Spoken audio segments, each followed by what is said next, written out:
Bienvenue, aujourd'hui nous allons parler de l'Algérie, encore une fois, hein, comme vous le savez, l'Algérie c'est quelque chose qui fait le buzz, hein, tout le monde en parle, tout le monde critique mais tout le monde consomme, hein, c'est comme ça, c'est comme mes vidéos, hein, tout le monde critique mais ils savourent, ils prennent des exemples, ils copient et ils en font des versions Wish, mais bon, qu'est-ce que vous voulez que je vous dise alors, on va écouter un petit peu ce que Retailleau, qui avait disparu du paysage politique, enfin qui avait disparu.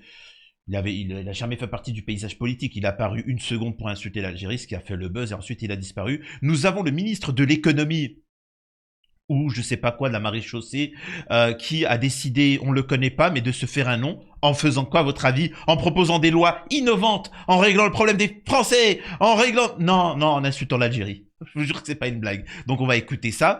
Et il y a tous les médias d'extrême droite, de gauche, qui parlent de l'Algérie.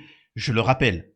Tout ça n'est que du théâtre pour, encore une fois, faire une diversion pendant un an sur l'Algérie. Donc on va regarder ça ensemble, on va analyser. Nous avons Karim Zeribi qui se fait attaquer et qui explique pourquoi il ne va plus sur l'émission de TPMP et d'Hanouna.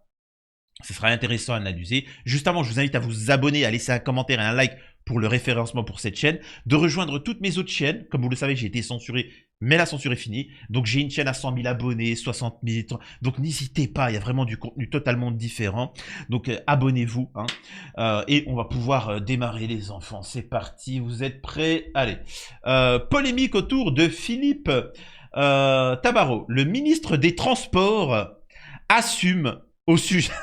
au sujet de la colonisation en Algérie, qu'on n'a pas à s'excuser du passé ni du présent. Ouais. Alors, c'est gravissime ce qu'il dit, hein, bien évidemment. C'est grave.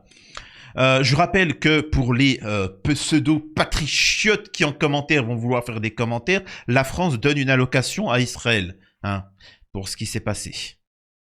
Une allocation de vos impôts. Voilà. Et tu la fermes, ta gueule, on est bien d'accord. L'Algérie, il n'y a rien, il n'y a pas d'histoire d'argent, il n'y a même pas une reconnaissance, il n'y a même pas un pardon, il n'y a même pas un truc. On est d'accord ou pas? Donc, patriote, tu comprends pourquoi les gens se comportent avec toi de manière un peu brutale, c'est parce que tu mérites que ça, tu vois. C'est comme moi, par exemple, moi je suis pour la remigration, je suis un peu contre l'immigration, alors je peux expliquer pourquoi en détail pour ceux qui ne comprennent pas. Mais tu as tout de suite un droit tardé qui dit bah, « retourne dans ton pays !» Ah, bah, en fait, comme il entend que... Il pense qu'en fait, je me soumets à lui. Et quand je lui explique que je peux pas quitter la France, les femmes françaises me kiffent. Elles kiffent. Je suis désolé pour toi, petit patriote.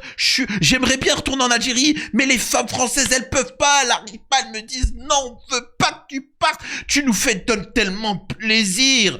Et là, qu'est-ce qu'il fait? Il ferme sa gueule et il se barre. Il fait plus aucun commentaire et il disparaît. C'est comme ça. Faut leur parler comme ça, tu vois. Et le gouvernement français, la manière dont s'exprime l'Algérie, ils aiment pas. Il faut parler comme les Israéliens parlent aux Français. Hein, c'est ça qui est intéressant. Enfin bref. Là n'est pas la question. Ne tombons pas dans le piège justement de Macron qui veut, et comme ces gens-là, ils veulent se faire un nom. Personne connaît Philippe Tabarot comme personne ne connaissait Bruno Retailleau il y a un an. Il a insulté l'Algérie, ça a fait le buzz. Et Philippe Tabarot, bah il veut en être. Il veut être présidentiable. Vous le connaissez pas, mais sachez que dans 2 mois, il fera 15% de sondage aux élections. Vous me croyez pas? On verra. Donc on regarde ça ensemble. Franco-algérien de Vous 1968. voulez pas me parler de transport, hein, de tout le reste? Non, non. On en parlera des transports, mais pour l'instant, il y a le budget, et puis il y a la situation politique, bien sûr, qui est celle que vous connaissez. Sur l'accord franco-algérien, il y a Xavier Driancourt, l'ancien ambassadeur de France en Algérie, qui connaît parfaitement la situation, qui conseille à tout le monde, aux Français et à tous les politiques également, de bien lire le rapport de Charles Rodwell et de Mathieu Lefebvre sur cet accord franco-algérien de 68 qui nous coûte 2 milliards d'euros par an. Est-ce qu'on a encore les moyens de financer cet accord, donc 2 milliards d'euros par an, et est-ce qu'il faut le revoir? En tant que parlementaire, j'ai été un des premiers au Sénat et je sais que ça a été le cas aussi d'un certain nombre de députés LR qui ont été les premiers à mettre ce sujet à l'ordre. Alors pour ceux qui parlent de ces 2 milliards, ça n'existe pas, hein. Ça n'existe pas, mais je vais pas débattre, hein. Vous allez voir mes précédentes vidéos là-dessus. Je répète encore une fois, moi, je vous le dis, les Français vivaient jusqu'à 400 ans et l'Algérie nous doit 4000 milliards par jour, tu vois. C'est ça que nous doit l'Algérie. L'Algérie est le pays le plus pauvre avec l'armée la plus faible et qui commettent un massacre de 1 million de Kabyles pro-chrétiens, pro-Israël par jour. C'est ce qu'on croit en France. Là, mes camarades en Algérie, il faut bien que vous compreniez que en France, il y a cette propagande. Alors, il y en a qui n'y croient pas, la majeure partie n'y croit pas. Mais c'est ce qu'on nous dit. Hein. Faut bien que vous le compreniez. C'est du jour de leur niche parlementaire. Donc, quand j'étais parlementaire, j'étais bien sûr de cet avis. Aujourd'hui, ce n'est pas dans ma responsabilité au niveau ministériel, c'est celle du ministre des Affaires étrangères et c'est celle du ministre de l'Intérieur. Ce que je peux vous dire, alors je vais le dire qu'une fois, mais à titre personnel ou plus que tout en tant que citoyen, je suis bien sûr pour qu'on ait des relations qui reprennent avec l'Algérie dans le cadre d'une coopération qui est indispensable, mais avec une position de fermeté. On n'a pas à s'excuser du passé et on n'a pas à s'excuser du présent, puisque je rappelle que c'est les Algériens qui ont, à l'heure où on parle, emprisonné 2 de nos concitoyens. Alors, est-ce que tu peux donner le nom des 2500 personnes qui sont enfermées dans tous les autres pays du monde? Est-ce que tu es capable? Non? Ok, d'accord. Alors, pourquoi Boualem Sansal et pas un autre? Je pose la question. Alors que Boualem Sansal, ça fait juste 6 mois qu'on lui a donné la nationalité française. On est bien d'accord. Christophe Glaise, qui son beau-frère c'est Paul Amar, hein, le sioniste carabiné qui veut la destruction de l'Algérie. Bon, alors, encore une fois, je le répète, tout ce que vous voyez là, on pourrait débattre sur l'Algérie, sur ceci, cela, mais ça serait de futilité. Ce qu'il faut comprendre, c'est que c'est pour divertir le peuple de gauche comme le peuple de droite. Immédiatement, on reprend sur les médias, c'est que les médias bolloréens, il faut bien le comprendre. Immédiatement, quelqu'un rebondit là-dessus, écoutez. En Nunez, cette semaine, nous expliquait qu'en fait, il fallait renouer le dialogue avec l'Algérie parce que le bras... Ah, excusez-moi, je vous ai pas contextualisé Laurent Nunez, qui est devenu le ministre de l'Intérieur. Retailleau se l'est fait mettre à l'envers par les LR, et donc il n'existe plus, hein, c'est fini. Il est dégoûté, il l'a en travers de la gorge. Et donc, maintenant, Retailleau explique que Laurent Nunez, ça fait juste une semaine qu'il est au ministre de l'Intérieur, et lui tombe dessus. Il y a des migrants, il y a des OQTF, et Laurent Nunez, il a rien fait. Ça fait 2 semaines qu'il est là. Ouais, mais il a rien fait. D'accord. Franchement, et t'as des patriotes. Écoutez, même en commentaire, vous allez voir les patriotes. Tu te tais, islamo-gauchiste. Tu verras. Retailleau. Oui, moi je suis d'accord avec toi, petit patriote. Moi aussi, j'aimerais que Retailleau soit au gouvernement. J'irais même plus au point le plus essentiel. Ministre de l'Intérieur. Je rêverais de voir Bruno Retailleau pendant...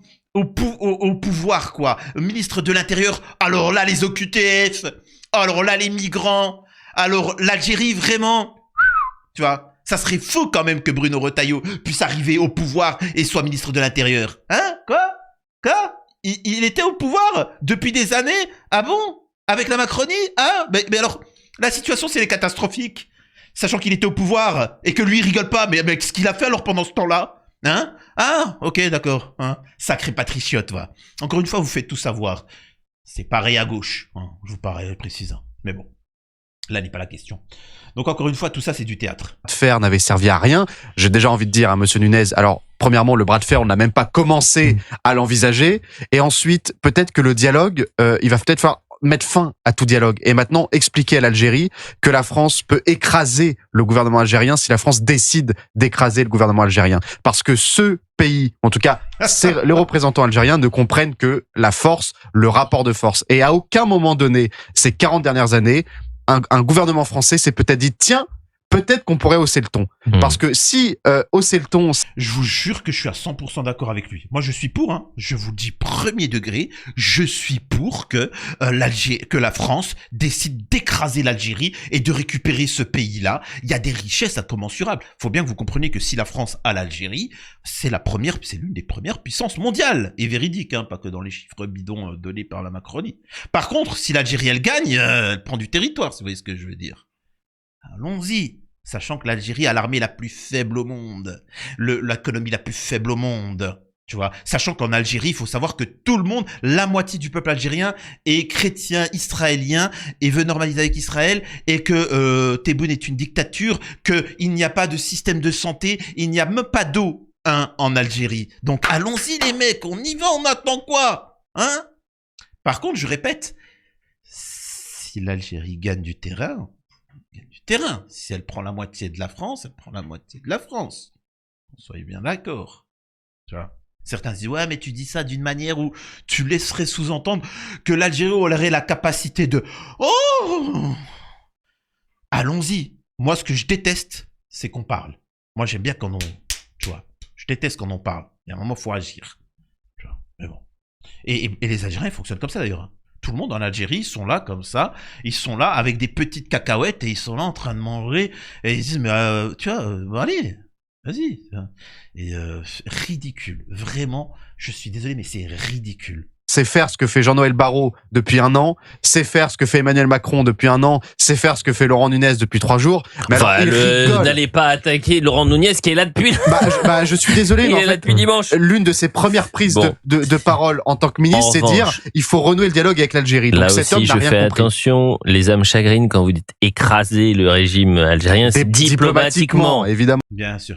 Alors, ce qu'il faut comprendre, c'est que Laurent Nunez, c'est un fonctionnaire à la base. À la base, c'est un fonctionnaire et il connaît les services de sécurité et il lutte contre les actes terreaux, la criminalité, etc. Et lui, ce qu'il est en train de dire, c'est que je m'en fous, moi, de ce que vous faites avec l'Algérie. Vous pouvez vous clasher avec l'Algérie, faire ce que vous voulez, mais il y a des limites. Il y a des limites. Il y a les services secrets français, il y a les services secrets algériens, il y a la police et la gendarmerie algérienne, et il y a la police française algérienne et la gendarmerie française. Ces trucs-là ne doivent jamais être en conflit. Parce que il y a des gens nauséabonds en Algérie et il y a des gens nauséabonds en France. Et on doit garder les contacts. Excusez-moi, faites attention. Il y a un mec qui est en train de partir en France. Il est parti par la Tunisie ou je sais pas quoi. Cet homme-là est un délinquant. Il a ôté la vie à des gens. Il est nauséabond. Il a une idéologie radicale. Faites attention. S'il arrive dans votre territoire, vous me le chopez tout de suite. Se partage. En France, normalement, ils font la même chose. Faites attention, il y a un extrémiste en France. Il prévoit de partir vivre en Algérie. Je vous préviens, faites attention, etc. Il s'envoie les informations. C'est vital. Peu importe s'il y a un conflit. C'est comme avec la Russie. La Russie, je suis désolé de dire ça. Moi, personnellement, quand bien même j'aurais des tensions avec la Russie, alors pas du tout, hein, mais bon, je fais partie du gouvernement. Je sais que demain, il y a une bande d'extrémistes qui veulent aller dans une maternelle en Russie se faire exploser. Ben, je transmets à Poutine, tiens, faites attention, il y a un faux qui veut faire ça. Pareil pour Poutine, il transmettrait les informations pour pas que ça arrive à des Français innocents. Vous voyez ce que je veux dire? Malgré derrière, après, il y a un rapport économique dur, tout ce que tu veux, un boycott, ça c'est autre chose. Mais, et Laurent Nunez, il dit ça, il dit Retailleau, il nous a mis en danger. Il nous a mis en danger. Il nous avait vraiment mis en danger. Et ça, moi, c'est pas mon rôle. Mon rôle, c'est la sécurité des Français. Et donc, pour faire ça, il faut avoir des bonnes relations avec les services opposés algériens, et c'est tout. Voilà. Après le reste, vous faites ce que vous voulez. Bon, c'est pas mon problème, ça. Et ils ont plus aucune limite dans leur, dans leur délire. C'est-à-dire que là, par exemple, on a ce passage de 40 secondes qui est juste hallucinant sur encore une fois, chez Bolloré. Écoutez ça. Bruno Retailleau a été tenant d'une ligne de fermeté avec l'Algérie qu'il n'a pas réussi à imposer au Quai d'Orsay et au président de la République parce qu'on reste sur un enjeu diplomatique, donc il y a un rôle de l'Élysée qui est très important. Il n'en demeure pas moins que ses efforts en la matière ont été méritoires. Tout à fait. Et sur la question des retraites que l'Algérie ne paye pas à ses ressortissants, Madame évoquait tout à l'heure la nécessité d'assumer un rapport de force avec l'Algérie.